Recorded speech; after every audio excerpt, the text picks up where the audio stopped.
How to single crochet 5 together. Thanks to Lion Brand and Denise for providing supplies for this video. For this next decrease, we're going to single crochet 5 together. This is a decrease worked over 5 stitches, and we're going to decrease by 4. So we're going to repeat this same thing 5 times. We're going to insert our hook into the next stitch, yarn over and draw up a loop.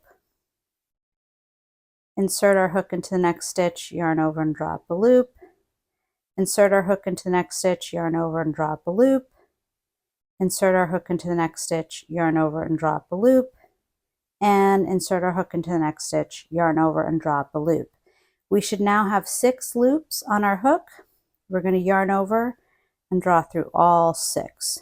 You'll notice that as we decrease across more stitches, you'll want to keep your stitches loose, because otherwise it's going to be really hard to pull through all those loops. So let's try that again.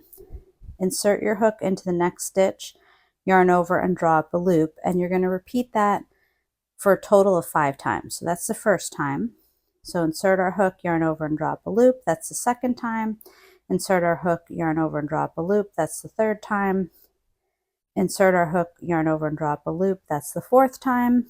And insert our hook, yarn over and draw up a loop. That's the 5th time. So then you're going to yarn over and draw through all 6 loops on your hook.